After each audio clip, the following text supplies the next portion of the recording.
Well, the parents of a 16-year-old boy who died drunk driving are pleading with the government to strengthen laws to stop sales to minors. Their son was served alcohol multiple times the night he died, including when visibly drunk. You just walk in there and you order, and there's a 90% chance you will get served.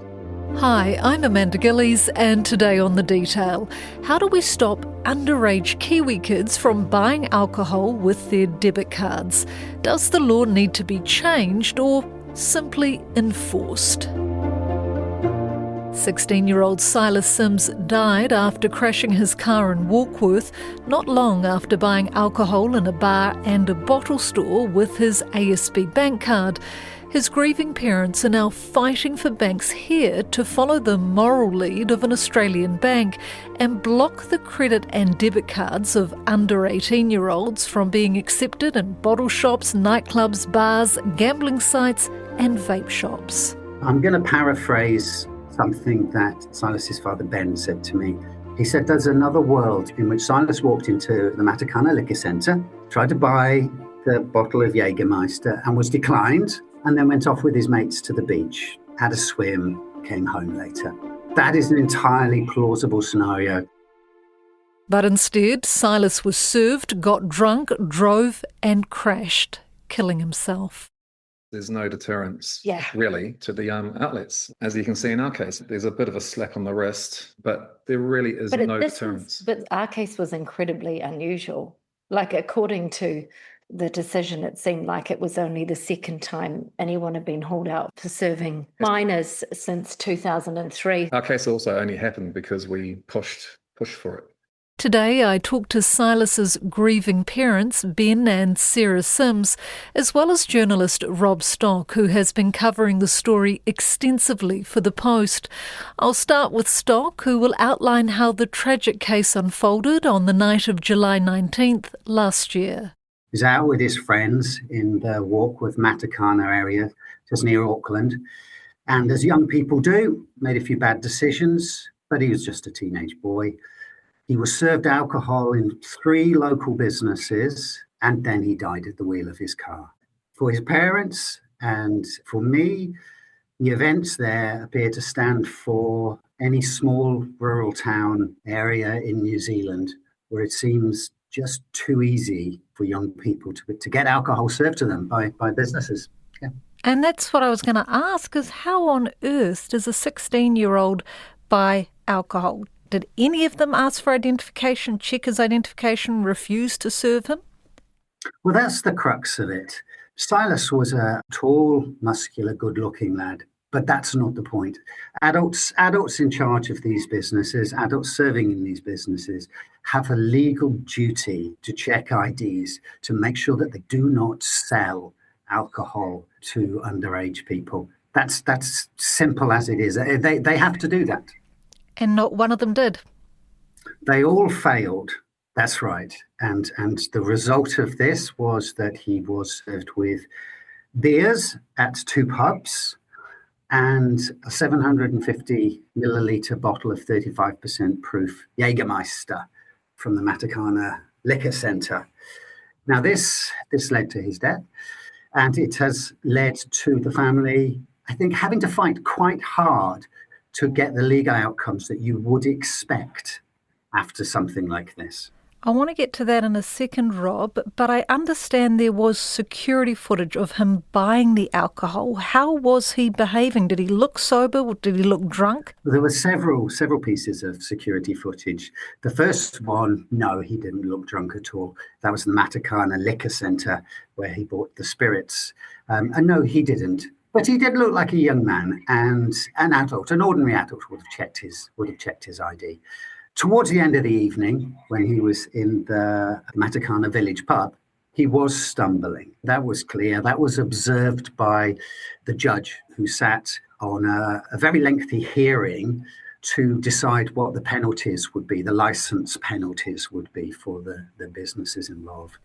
Now, his parents obviously devastated. They want banks to block alcohol purchases on the debit cards of obviously underage kids. Talk us through this and sort of maybe how realistic it is, maybe technically and legally.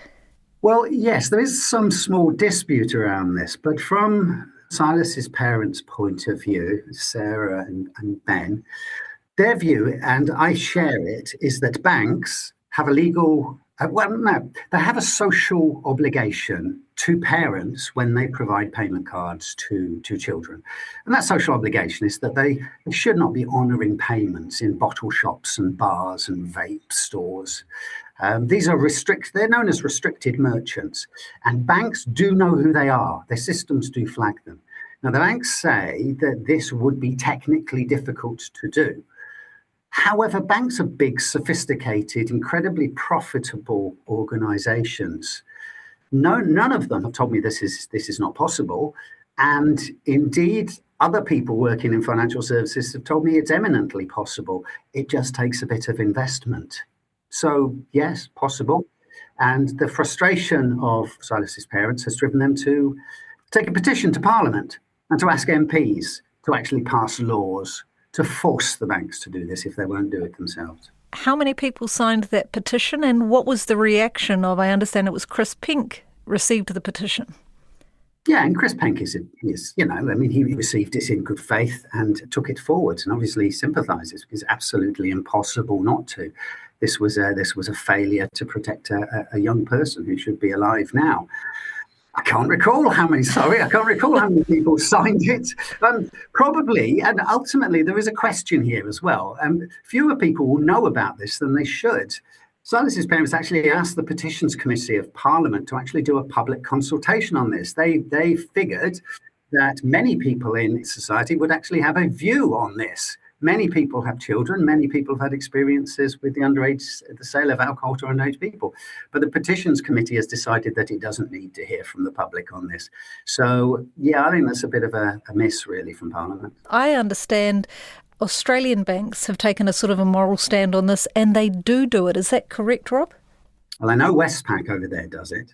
And I know Westpac is considering doing it here, because Silas's parents have been to see many of the banks and they've been talking about this, but it's obviously his action they want, and they want it pretty quickly, really. And just so we are clear on this, Silas was using his own debit card when he bought that alcohol last July. Yes. And his parents, when they looked at his bank statements, the purchases came up as restricted merchants, and a restricted merchant is a merchant that's selling a restricted product. Could be a vape, could be alcohol. So it doesn't feel like the hardest thing in the world, but the banks do maintain it's technically difficult. Having said that, they're in the process of updating their quite outdated core banking systems. So I'm not sure it will even be technically too difficult in the near future. So how does it actually work? So say it had been in place and Silas had gone to the pub and also to the liquor store, what would have happened? Would it have just been declined? Yeah, look, there are various things that people suggest could happen. One is that ASB just declines certain stores. Now, that could potentially be a little bit gnarly and difficult, because a young person might go into a shop that serves alcohol and other things, like a supermarket or Foursquare, something like that. That is a slightly more difficult case. However, when it's a bottle shop, it should be fairly straightforward. When it's a bar, it should be fairly straightforward. And you can imagine technical fixes where the merchant, it's flagged to the merchant that the card has been issued to an under 18-year-old. And then the merchant is on notice, and the merchant would say, sorry, I can't serve you unless you can produce ID for me. And of course, they wouldn't be able to. Do you know how much it would cost for the banks to put this system in place? Have they done any costings on this at all? No, I'm tempted to be cheeky and say I don't really care. Fair. Our banks are very profitable, and while we don't want them wasting money on things that are nice to haves, not essentials, I think that this is an essential. I think it's part of their social license to operate. I just don't think their cards should be able to use them in a bottle shop, a bar, or a vape centre. It's straightforward bottom line. And if their systems are too poor to actually do that, they need to invest in them anyway to get them up to a level there where they can meet their social obligations. What about the social and legal obligations of the liquor store and bars that sold Silas alcohol? Well, yes. The first thing I'd say here is these are businesses run by people. And it is fair to say that as I sat in the Auckland District Court at the Alcohol Licensing and Regulatory Authority hearings, and these are hearings about whether they should be entitled to keep their licenses. Some of those business owners were very upset. They felt guilty about what they'd done, and they will carry that to their graves. So this isn't just a case of business people getting away with something with a slap on the wrist. These are people who do care, and their failures, they know what the true price of their failures are. These businesses, they got bans. There were different circumstances for each of them. Now, those bans are relatively light. These are not criminal convictions at all, because quite remarkably, the police haven't made a decision on whether to charge anybody criminally for selling alcohol to an underage person, despite them having admissions from the businesses involved that the sales took place. And that, I think, is a question, because if you don't take criminal charges against people when a young person dies, you kind of wonder whenever we might do that. Have the police given any reasoning for that at this stage? No. After the licensing hearing, I got into the lift with the police representatives that were there and asked them, and it was quite uncomfortable. And they said, well, we don't talk about ongoing investigations. So they haven't closed the door on it, but it doesn't feel like they're rushing towards it. And I think, my conversation with Silas's parents, they felt that the approach taken all the way through this was that technical offences had occurred. And they pushed hard to get the police to act on this. Now, I'm sure the police would say that they took their civil cases to the licensing authority, and they would have done that anyway. But the Sims felt they had to work quite hard to get that to actually happen. Rob, in today's day and age, in 2026, just how easy is it for our underage teenagers to buy alcohol in New Zealand? There's two answers to that. The first one is nobody really knows. The second is an answer that Sarah and Ben dug out. And this is remarkable. They began, because they've given themselves a period of time to try and effect some change. They decided to find out how alcohol was regulated. They started doing Official Information Act requests, and they found sting operations taking place erratically around the country in rural areas, mostly in city areas. And they found quite a high failure rate. This is police taking out 17-year-olds to go and try and buy alcohol from places, and a remarkably high hit rate. Now, that indicates it's a sample of what's going on out there, but it indicates it's quite easy. And during the licensing hearing, one of the businesses involved, the Matakana Liquor Centre, did actually mention that they actually have school children in school uniforms coming into their store sometimes trying to buy alcohol. Now, that implies that kids don't really think it's too hard, doesn't it? I guess then, Rob, a little bit of this raises a question on who carries the responsibility. So does it come under the school children's parents? Does that go on the retailers? We're bringing in banks. You've got regulators. From all the work you've done on this, what sort of conclusion have you come to? I've come to the conclusion that there's lots of us who have a part to play. I think MPs have a part to play, and they've got to think about this. They seriously do. Police have to take criminal prosecutions, when they are merited. Business owners, they have legal duties. They have to carry them through. Parents, of course, we parents. I'm a father of a teenager and a 20-year-old. Of course, we parents have to take responsibility, but it is the businesses said that with the privilege of making money selling alcohol in this country, which is a restricted product, they have an obligation to us. And the banks, I believe Ben and Sarah are right. The banks have an obligation to follow Westpac in Australia and assure parents that when we take our kids to a bank, we get them a payment card and account, that they are not able to use those cards to buy alcohol. Now, that won't fix the entire problem. Of course not. Kids are clever. If they want to play up, they'll play up. We know that. But we shouldn't be making it easy. All the adults in the chain should be taking their obligations seriously and using the tech that's available to them to actually do that. Silas's parents, Ben and Sarah, say if all the laws had been enforced, if everyone had done their job properly, their boy would still be alive and thriving today. He was my sort of ride or die, in the sense of he was always the guy that would work hardest, throw the biggest thing at the world, and I'm missing watching him play rugby, if I'm honest, right now. He would have been an innovator or something. He's a bit like me. He was dyslexic, so he sees the world in different ways and has to work around things. And he was always working out how to work to thrive in situations. And he was a teenager, so he's a little shit as well. Find me one who's not. Yeah, exactly. But he was a teenager. Again, just 16 years old, but still able to be served in 3 different places. I think that there's a cultural and systemic issues around how our son got served. Essentially, everyone's quite chill about the whole thing, and I'd say that it's lots of parents, friends and families as well.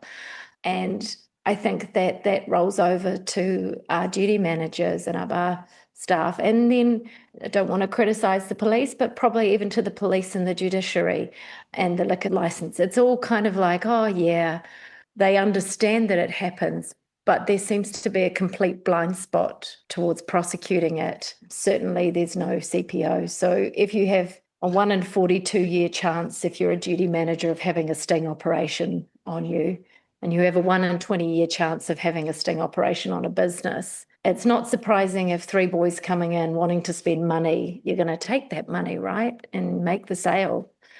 And I think that's at the end the challenge 25, which is the idea that they're meant to ID everyone under 25. I think it's been really visible in this case that it's a joke. It's impossible to check, seemingly, or no one bothers checking it. And in this case, all of these very experienced, very normal duty managers just fail to follow through on their own policies. As they grieve, they fight for justice, and Ben has now met with several banks to ask them to block underage purchases on children's payment cards. I don't think anybody can say it's fair to allow a 16-year-old to buy something that is illegal for them to buy. So we haven't specifically said we need a law change. We want a law change on this. I think this should happen, and without it, the technology is there. It's been used by other banks. It's not rocket science. And I mean, to be honest, it's disappointing that, we sort of have to go to this. In the beginning, Ben certainly felt like it was just something that, we'd go cap in hand and talk to them about, and presumably we could get them to take it up, sort of similarly to Australia. Some of the banks have done there. And what it soon began to realise is that banks all have their own things they want to spend money on and things they see as important. And so in order to get any real change that's going to protect kids wherever they are in New Zealand, we needed to make this across the board, and that would make it sort of as effective as possible, hopefully. Yeah, the banks have put up sort of lots of blockers and reasons why they can't, but they're only issues that need to be worked through. They're not actual blockers. This is a tough question. If his card had been declined, if everything that was meant to be enforced had been enforced, how would have this ended differently? The first purchase was the bottle of Jägermeister, which would get anybody trolleyed. That was through his debit card, and potentially, they'd say, "Oh well, he'll get declined, and let's try again." But again, that should be another flag to the server duty manager. Oh, this got declined. It says age restricted. Right, he's trying to pay with cash. No, and then he might have lost his confidence, and they would have said, let's just go for a swim and get a burger and come home. Yeah, but we're not doing the what ifs. Yeah. Silas was born in England but moved to New Zealand with his family when he was 4. For Ben and Sarah, it was about providing their kids with a safe home and environment. I probably didn't realise that the likelihood of him being involved in an accident in a car with alcohol under 25 was just exponentially so. I think it's 70 times more. 79 times more than than adults. But like I think it's 3 times more than Aussie teens, like, so, and it's way more than UK teens. So like in New Zealand, this is our problem, and it's hugely improved. I mean, weirdly, if we don't even know what normal is, because actually when we were teenagers, it was worse, way worse. And so it's a particular New Zealand thing. We have 127,000 acute injuries, according to ACC, with alcohol a year. We have 100 kids under 15 who get hospitalised with alcohol poisoning.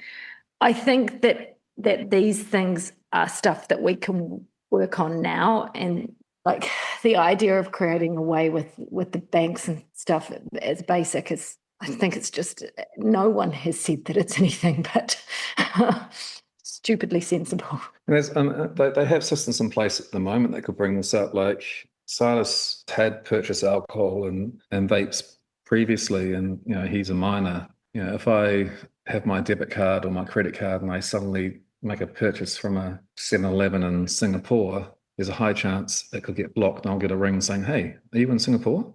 The same fraud detection could be easily be applied to teenagers, and like, oh, we've got somebody who buys McDonald's school canteen. We know their date of birth. $5 from the, even if they don't know the date of birth, you can see the transaction detail of a teenager and like identify the age of that person, pretty easily. If they're being flagged through their fraud detection existing systems, that's. But so many things went wrong that day. Yeah. Like everything that could go wrong. It was a shocking, incredible amount of things that went wrong at every turn.